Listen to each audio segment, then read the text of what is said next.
Hello, everybody, and welcome to the next episode of the How. We have a very special guest today, Hala Ghandour, everybody. Our first guest from our Dubai crew. Drum beat. Welcome, Hala. Thank you, Elena. I'm very happy to be with you. Very nice to see you again. Thank you for saying yes. And we usually like to start with a little bit of an intro story about you. So maybe if you could tell us a little bit where you're from, how did you get to Wharton? Okay. Yep, the origin story. The war story. No, sorry, the origin story. Oh, origin story. Okay. So I was born in Kuwait, and I lived there from my early childhood. It's interesting because that was definitely life-defining. We were away for the summer in 1990 on a summer holiday and woke up on August 2nd only to discover that Kuwait was invaded. And I have to tell you that was definitely one of those moments that changes your perspective on life completely. I am Palestinian, so I was born as the daughter of a refugee. My father left Palestine when he was 9.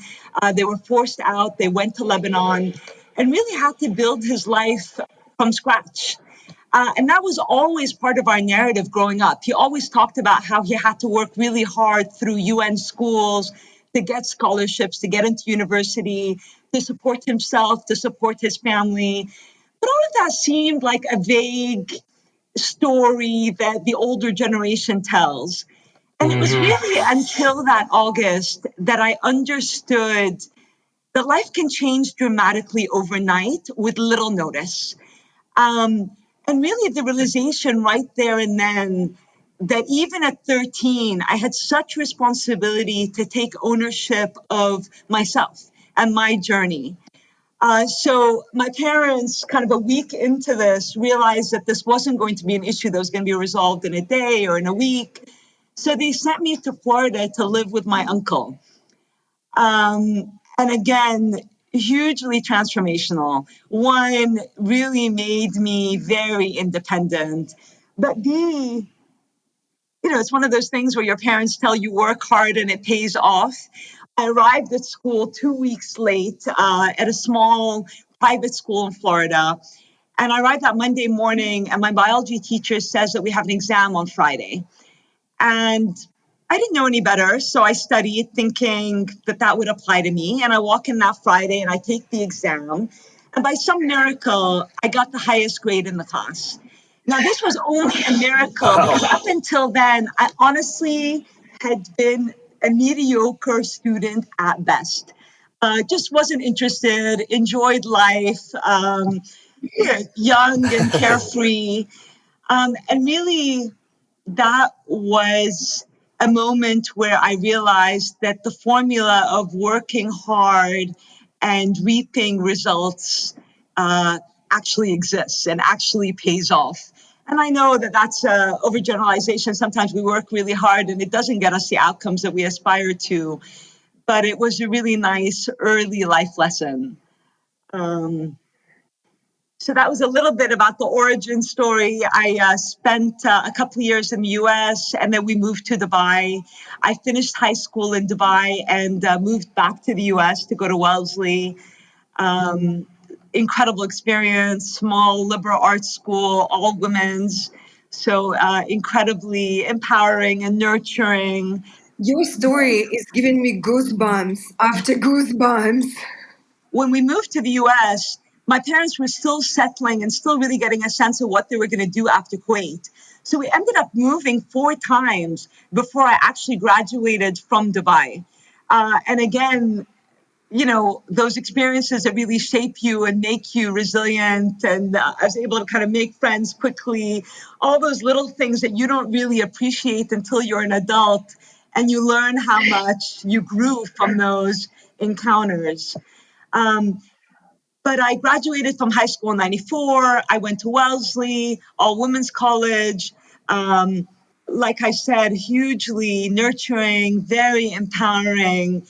And like many ambitious people who graduated from college in 1998, I decided to go into investment banking. Uh, that was an experience. And Uh, I often joke with people that it felt like indentured servitude. I mean, we were easily, and everybody in that generation knows what I'm talking about. In M&A, you basically worked. You stumbled into the office at like 8:30, and you left at midnight, and you did that 7 days a week. Um, but incredibly steep learning curve, and honestly, when I look back at all the work experiences I've had, it was definitely the best school. A lot of learning very, very quickly. So investment banking was interesting. I did a couple of years in New York, and then I moved to London. And at the time, JP Morgan had set up Lab Morgan, which was an incubator at the height of the internet boom. And at the time, lots of investment banks were kind of trying their hands out with the internet and this brand new world of startups. And so for a couple of years, I worked with them on their investment strategy and with portfolio companies, and I loved it. And I realized that I really was intrigued by what made some companies succeed while others faltered, what made some business leaders inspiring and really were able to kind of mobilize investors and stakeholders and employees while others really struggled to get momentum. Um, so I did that for a couple of years in London. And then I decided it was time for business school. Uh, and I think business school was maybe a combination of things. One, I knew that investment banking wasn't my life calling, and I felt that business school was an important transition point.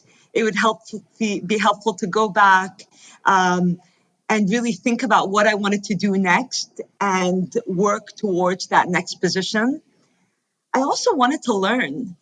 And I guess it was a different era. Right now, we all have so much learning at the tip of our fingers with so much access to online learning. But at the time, it felt like maybe this was the last time I would get a chance to be in a classroom and to learn with peers and with professors. And I was really intrigued by that. And so I applied, and I was really eager to go back. So that got me to Wharton. Cool. and so Hala, was Wharton your first choice? Were you applying for to numerous schools? What drew you to Wharton specifically? So I only applied to 3 schools. My first response was a rejection.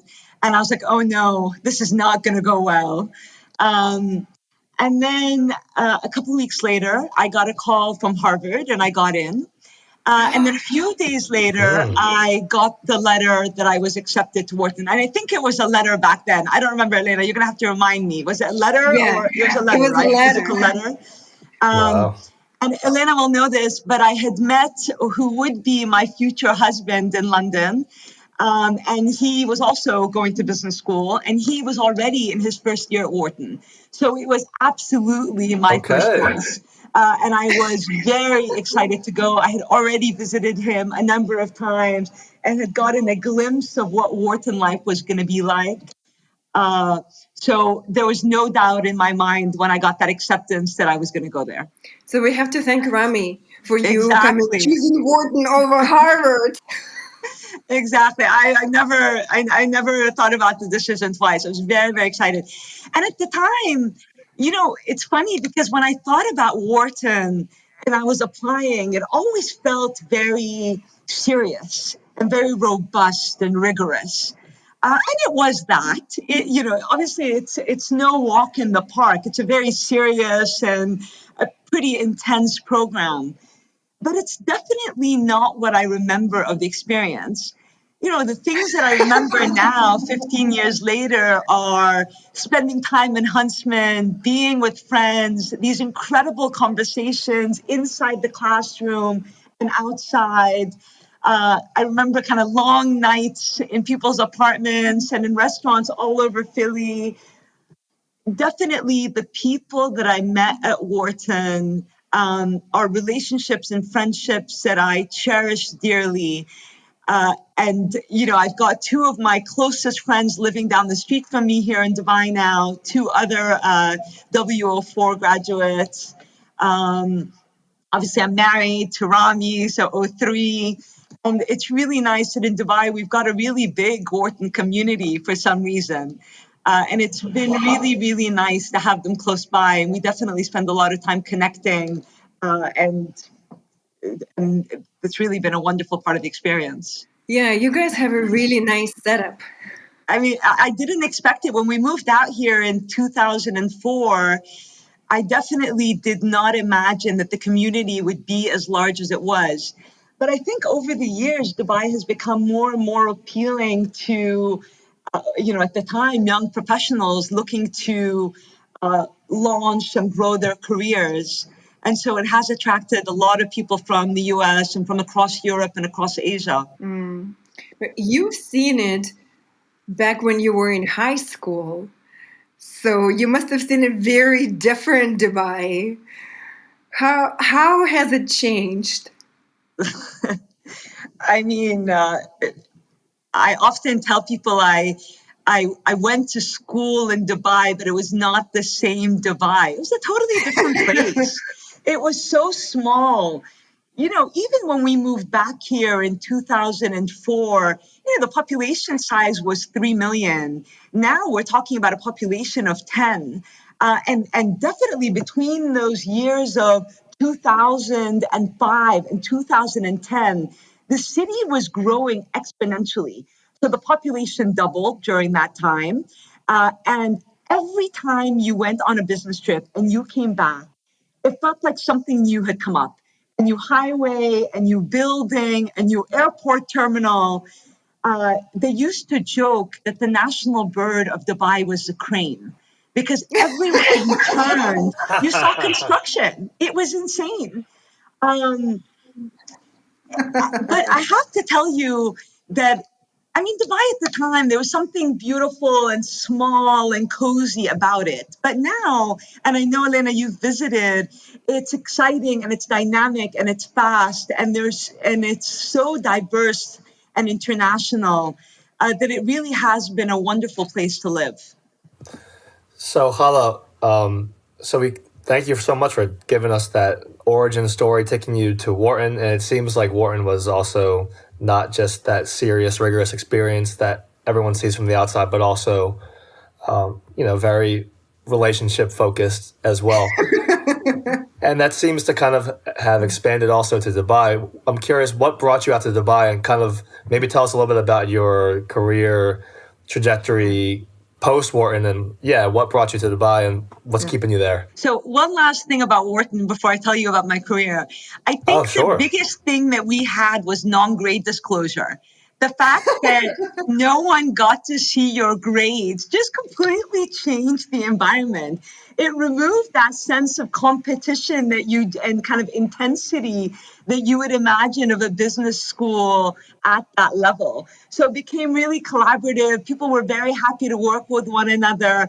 Even I remember in the run up to Dip Week and interviews, there was such a nice feeling of people working together to do mock interviews, to do research into firms. Completely unexpected, but I definitely think that the non-grade disclosure helped that. And I'm very sad to hear that they've brought back grades since we. So why what happened after Wharton and why we moved to Dubai? So during Wharton, during my summer of my first year, I did a summer internship with McKinsey, and they had just opened their Dubai office, and I got the opportunity to come here and be part of that office. At the time, there were maybe 15 consultants, and it was a really wonderful experience, and I got a full-time offer to come back.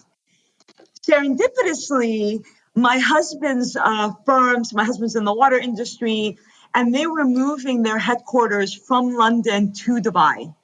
And so it just That's happened amazing. that those pieces came together and we moved here. So I moved here and I worked with McKinsey.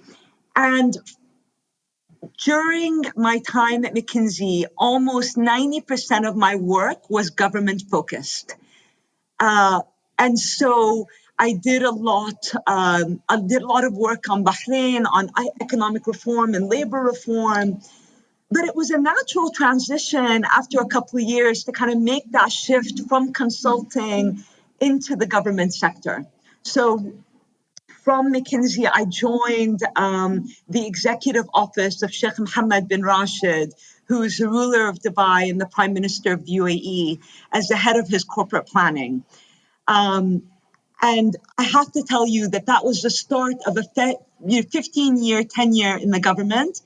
And every opportunity was more exciting and more rewarding than the experience behind it. The first Wow. is that Dubai was growing insanely quickly. So we already talked about the pace of growth economically, and just getting the opportunity to play a part in that strategic planning and that strategic foresight, but also getting an opportunity to build organizations from the ground up and being able to incubate them was amazing. So I got opportunities to build everything from big economic free zones to universities to NGOs, and really felt like I was playing a role in the nation building. And that was incredibly exciting and incredibly rewarding. And at the time, the government was really focused on making change happen. And they were dedicating a lot of resources, not only financially, but really attracting the best talent from around the world and looking very proactively at innovations all around the world and committing to bringing it over to Dubai and looking to advance infrastructure, quality of life, education, healthcare, driving growth. So that was incredibly, incredibly rewarding. And so I went from doing that for 4 years. And then in 2009, I transitioned to work for a minister who was the Minister of State, and she had a large foreign assistance portfolio. And that's where things got really, really exciting for me. Because suddenly, while I was still doing strategic projects on economic growth, a lot of my work focused on humanitarian support. So I helped build organizations that were looking at the value chain of primary education. So education in Africa, Southeast Asia, here in our region, what are the barriers to education? How do we improve access? How do we improve quality? We did economic development projects trying to build employment opportunities for women across Southeast Asia and Africa. Just really, I honestly felt like I found my calling. I was leveraging a lot of the hard skills that I had acquired from Wharton, from McKinsey, from investment banking, but really leveraging it to feel like I was creating an impact, not only in the community that I was living in here in Dubai and in the UAE, but in the communities that were most needy. And that was incredibly rewarding. And I'm hugely grateful to have been given the opportunity to play that role. So when we started the call, Sean, you mentioned Expo. So one of the things that came up while I was working with the minister is the UAE decided that they wanted to host the World Expo. And the World Expo, or the Great Fair, as some Americans remember it, is really a large cultural endeavor that looks to attract innovation from around the world over a 6 month period. And it starts out with a 2 year bid process where you lobby very hard and you make the case for why your nation needs to host 180 plus countries to come and set up shop here for the 6 months. So I helped run that bid. And then when we won the rights to host the Expo, and it would be the first time that the Expo is held in the Middle East or in Africa or in Southeast Asia. It's never been held in our region before. So that was a huge win for us.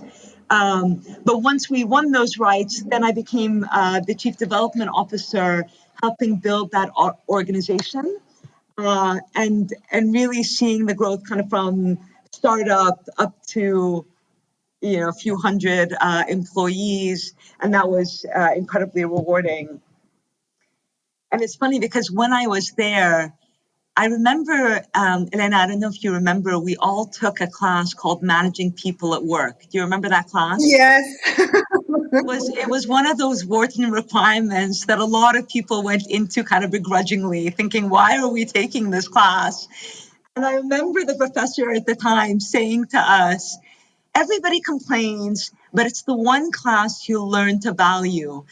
I cannot tell you the number of times I've thought about that class. And especially as I started to think about my own management style and as my team started to grow, and where kind of the one thing that I thought about day in and day out was, you know, He was right. things about inspiring and motivating and mobilizing teams. I definitely thought about how valuable that class was and how much I learned from it.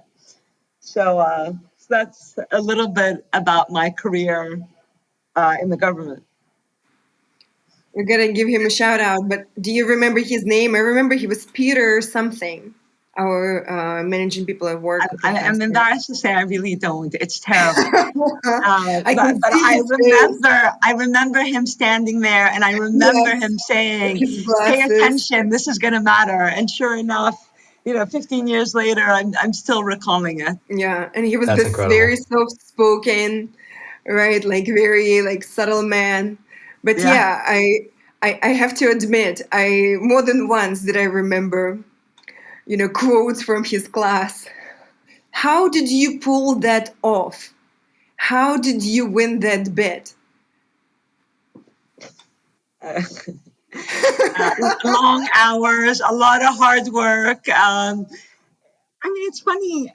I think after we won, everybody said, well, everybody expected you to win. And I always tell Right. people, no one expected us to win. We were definitely the underdog. The UAE is a very small nation, a very young nation, and we were competing against Russia, Brazil, Turkey, and we were definitely not the front runners for a very long time. I think what happened is that we really did a lot of introspection to really think about what differentiated the UAE, what would make this expo unique. And Dubai and the UAE are unique. The fact that we've got a third of the population within a 4-hour flight, the fact that we are so interconnected, we've got one of the busiest, we do have, I think, the busiest international airport 6 years running. And the fact that this expo would give access to, over 2 billion people who've never had close proximity to an expo before really made the case. And I think the incredible thing about the UAE is you really do see that public-private partnership. And so when we were bidding, it was very obvious that this was not only supported by the government, but it was heavily supported by the private sector. So when delegates came into Dubai for the feasibility study, they flew Emirates, and all the Emirates staff had expo pins. When they arrived and they stayed in the Jumeirah hotel, all the Jumeirah staff were waiting outside for them, waiting to welcome them. When we invited the private sector to meet and greet the delegates coming in from countries all around the world, the private sector talked about how excited they were about the opportunity this presented the UAE and how UAE would serve as a gateway to Africa and Southeast Asia. I think all of that was a very unique and compelling case, and so it Yeah. helped. How can you not give in to that? United front. Yeah. Hala, the expo sounds like an incredible experience for a country to be able to host. it could, and the fact that it could be literally anywhere in the world, and now it's going to be in Dubai. What does it mean for the country of Dubai to be able to host this? What do you kind of see as like, the impact that this will have for the country? I think that the timing of the expo was important. So we're hosting the expo kind of between 2020 and 2021. I mean, now because of COVID, 2021. And 2021 is when the UAE turns 50. So it's incredible to think about the growth that this country and the transformation this country has gone through between 1971 and today. And it was really a wonderful opportunity to welcome the world at that 50th anniversary to reflect a little bit about that journey that we've taken to date, but also as the globe to think about what the next 50 years look like. And I think this year has made that very evident. The challenges that we face are not singular in the sense that we are not our own silo. All of the problems that we face are deeply interconnected, whether we're talking about climate change, whether we're talking about health and pandemics, whether we're talking about refugees and poverty cycles. Those are not problems that are limited to national borders. And it is only through collaboration that we'll start to see real solutions. And so it's truly a wonderful opportunity to kind of host the world for those 6 months and to start that collaborative effort. I don't even want to say start, but to continue that collaborative effort and that dialogue on how we use this as a launch pad towards progress along those issues. I mean, and I'm not even talking about some of the other things. So obviously, mega events have an economic investment and stimulus. There are benefits in those terms that come from hosting an Sure. event of this size and scale. Yeah, it sounds kind of like a coming of age moment. Yeah, I think so. I think that it's a nice reflection point, and it's a nice point to share with the world. Yeah. Well, okay. The long hours as a recipe for succeeding at the bid. How did you pull it off? Having the family, having all this responsibility, uh, giving birth to 3 children in the meantime. Wow. How? Yeah, so it definitely was not easy. I mean, definitely, I have 3 children, like you said. I have a 15-year-old, a 13-year-old, and a 10-year-old. Motherhood is definitely the hardest. It's definitely the most rewarding, but it's definitely the hardest job. I definitely feel like I didn't get the necessary training and toolkit preparation for this job. So I definitely wondered whether we needed some form of certification before bringing them to this world.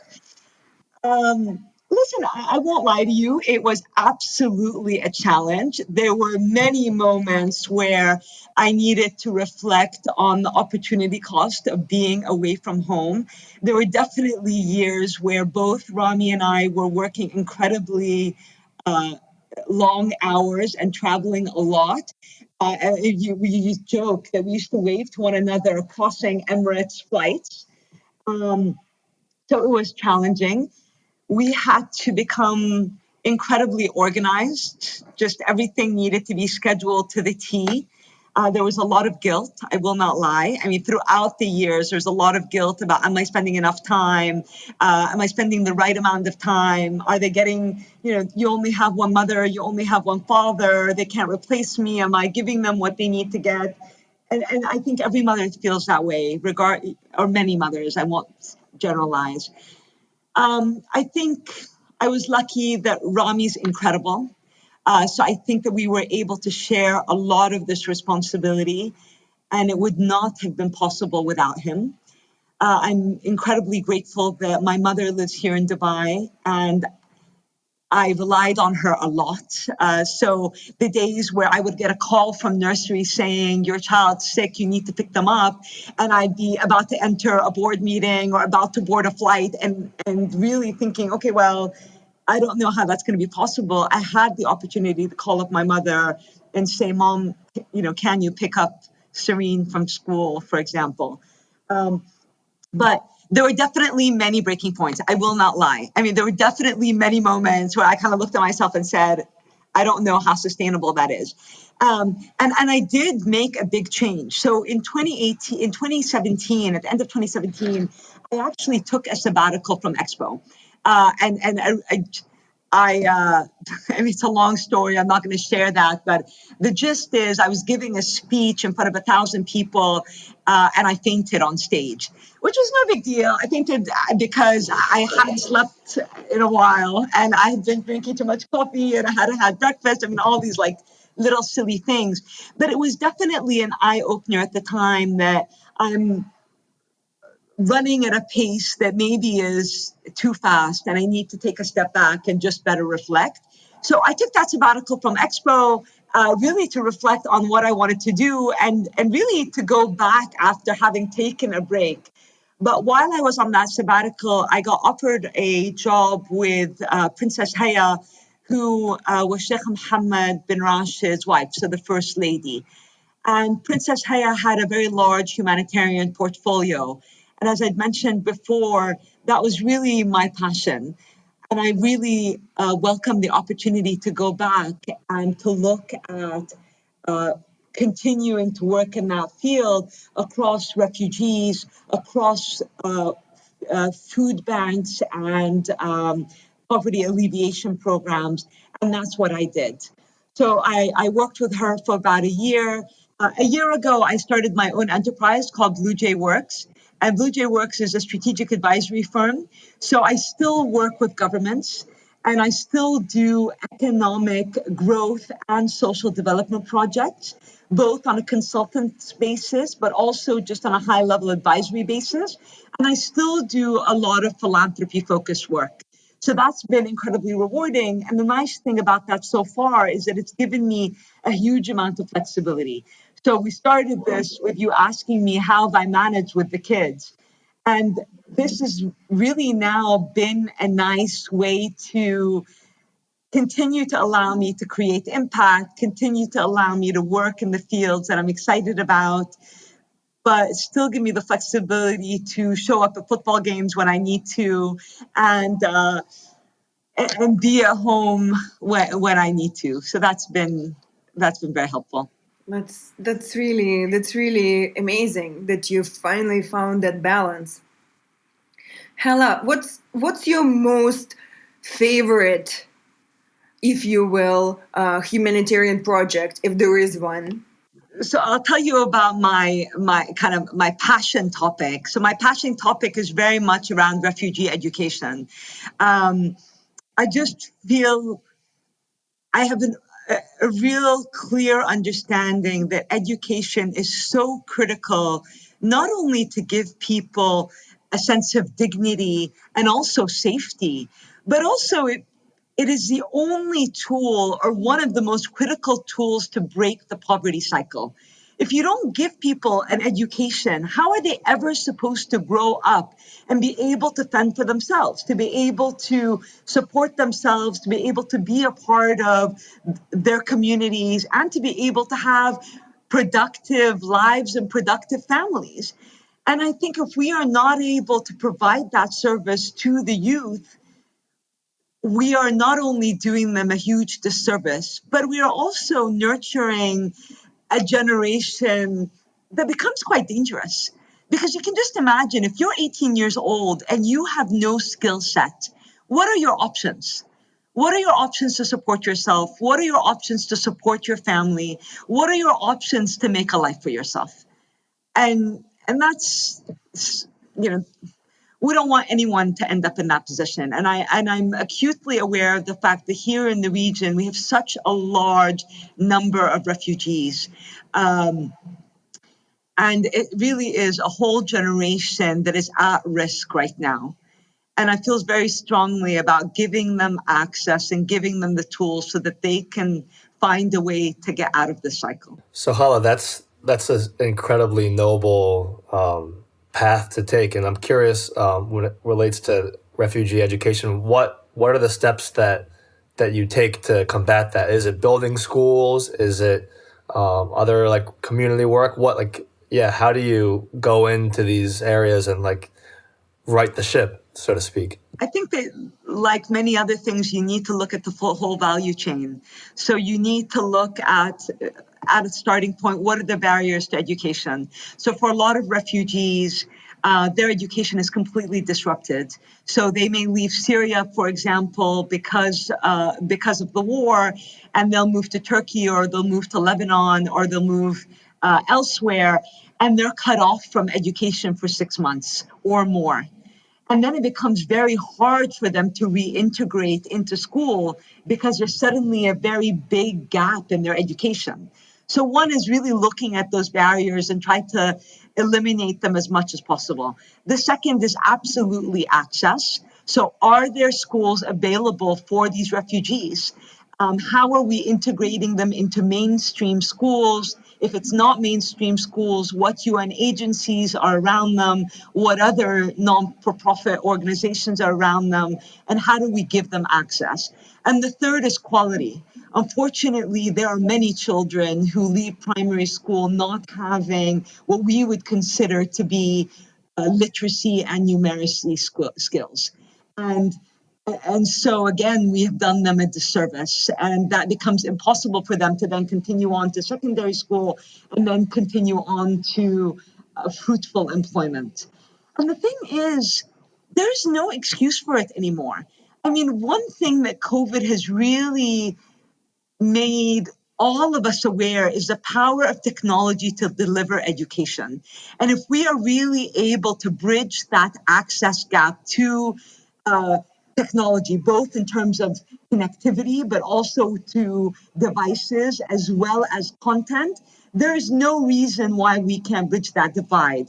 And yes, a computer and an online program will never replace the human touch of a teacher, but it does allow you to provide students with that much more support, personalized learning, and to really becomes really becomes an issue of will and resources. Does the job. Yeah. How is their mindset? People who escape their country for their lives, where do they put their children's education? How much of a priority it is? I think refugees 100% recognize the importance of education. I mean, I told you a little bit about my story, and there was people often talked about, in my father's generation, Palestinians were some of the best educated Arabs globally. And that was because they really, really recognized that when you lose everything, all that you have is your education to be able to come back, to bounce back, to be resilient, to try to get another job, to try to build yourself up out of poverty and to shape a new life for yourself. And I think refugees understand that better than most. So they understand that. But I do think that you raise a really important point, which is a lot of these children have gone through serious trauma. So when you think about refugees in all of these conflict zones, these children are experiencing things that most adults have never dreamt of. And that definitely leaves its emotional scar. And a lot of these children have a hard time fully integrating back into school because they are still processing that experience. And refugee life is not easy. So if you're living in a refugee camp, that is not a normal life. But even if you are living in an urban neighborhood, but as a refugee, life is not easy. So there are daily battles and daily challenges that they encounter that at a level of complexity to their lives that most students, luckily and thankfully around the world, don't encounter. Yeah. So, what would your advice be for just the average everyday person who feels moved by these events to get involved or to participate? Is the best thing to donate your earnings? Is the best thing to dedicate your time to some type of movement? I'm curious, like what's out there for people to kind of tap into. To be honest, I would say the most important thing that we can all do is stay aware of what's happening around us. It is easy to turn on the news and to see a conflict and to say, that has nothing to do with me. that is happening very, very far away. And it is easy for me to ignore it and just to pretend that that is not part of my reality. But the truth is that there are millions of people going through that hardship.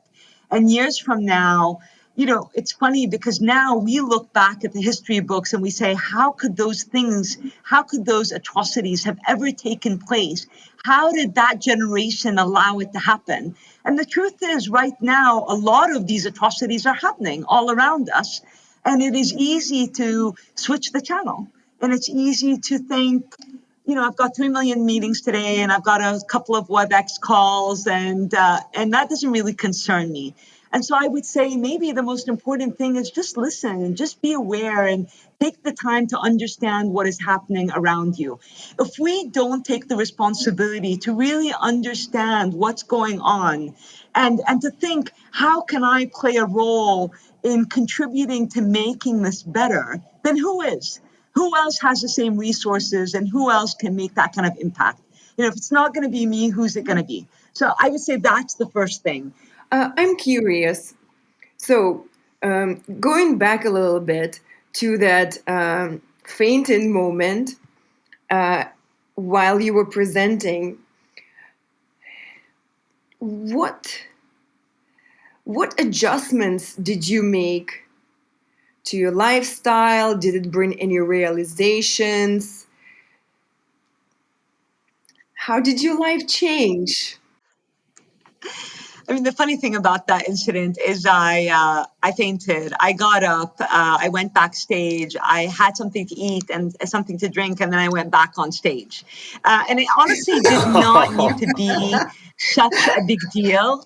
It didn't, it could have just been, chalking it up to low blood pressure. But in that moment, I went home and I really realized that something needed to change. And I was probably operating at a pace that was unhealthy. And so I definitely made adjustments. I knew that I loved my work and I never wanted to stop creating the kind of impact that I felt that we were creating, both with Expo, but also with the other projects that we were working on. But I knew that I needed to better manage my time. I needed to take better stock of my health.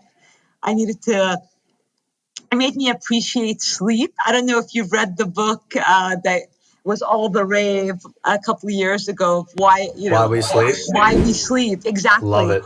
And I wish I had read that book then, but definitely I started to recognize that getting 4 hours of sleep every night and 5 hours of sleep was not going to work. I really needed the 7 hours of sleep that I the nights I would get those 7 8 hours of sleep, I woke up and I was a different person with such better perspective, such better ideas, a lot better, healthier energy. And so I definitely changed my life. At that point, I hadn't worked out in maybe 10 years. I started exercising again. Um, yeah, exercise. I sleep better. I eat better. I still eat a lot of junk, but in general, I eat better. Um, and to be honest, it made me just realize that the journey mattered. Maybe that's the important learning, by the way. Sometimes I feel, and maybe that's characteristic a lot of us who've been to Wharton, et cetera, we are so focused on where we are heading and what the next big thing is. And I think it was a realization that the journey matters just as much, that that path towards that big aspirational goal could take years. And in the meantime, we still needed to live, and every day needed to have joy and health and family and friends. And that was the only way that life would be worth living, for me anyway. And so it was a good wake up call. That's great. Yeah, it's so true.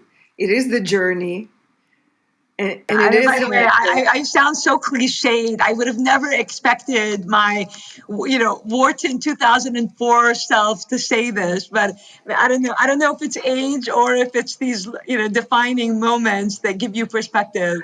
But but I definitely feel that way now. Yeah, I feel like as we get older, the cliches start to ring more and more true. True, um, definitely. on your point about always thinking about what's next, I mean, The work that I'm doing, I'm really enjoying, and I am getting a lot of joy, but also have really enjoyed seeing the growth and the impact on the ground as a consequence of the work. I think long term, I would love to do more in philanthropy. I'd love to do more in education and refugee education in particular. I don't know what that looks like. I mean, right now I do a lot personally. I also try through the advisory work I do to get involved where I can, but I definitely think that there's more. I don't know what it is yet. So I'll have to keep you posted on that. When we graduated in 2004, Elena, correct me if I'm wrong, but I don't remember people talking as much about the social good. Everybody was quite focused on what that job was going to be, whether it was that investment banking job or that private equity or venture capital job or that big entrepreneurship venture. And I'm not sure if it was just a function of 2004 or if it was a function of being ambitious, young, Wharton grads.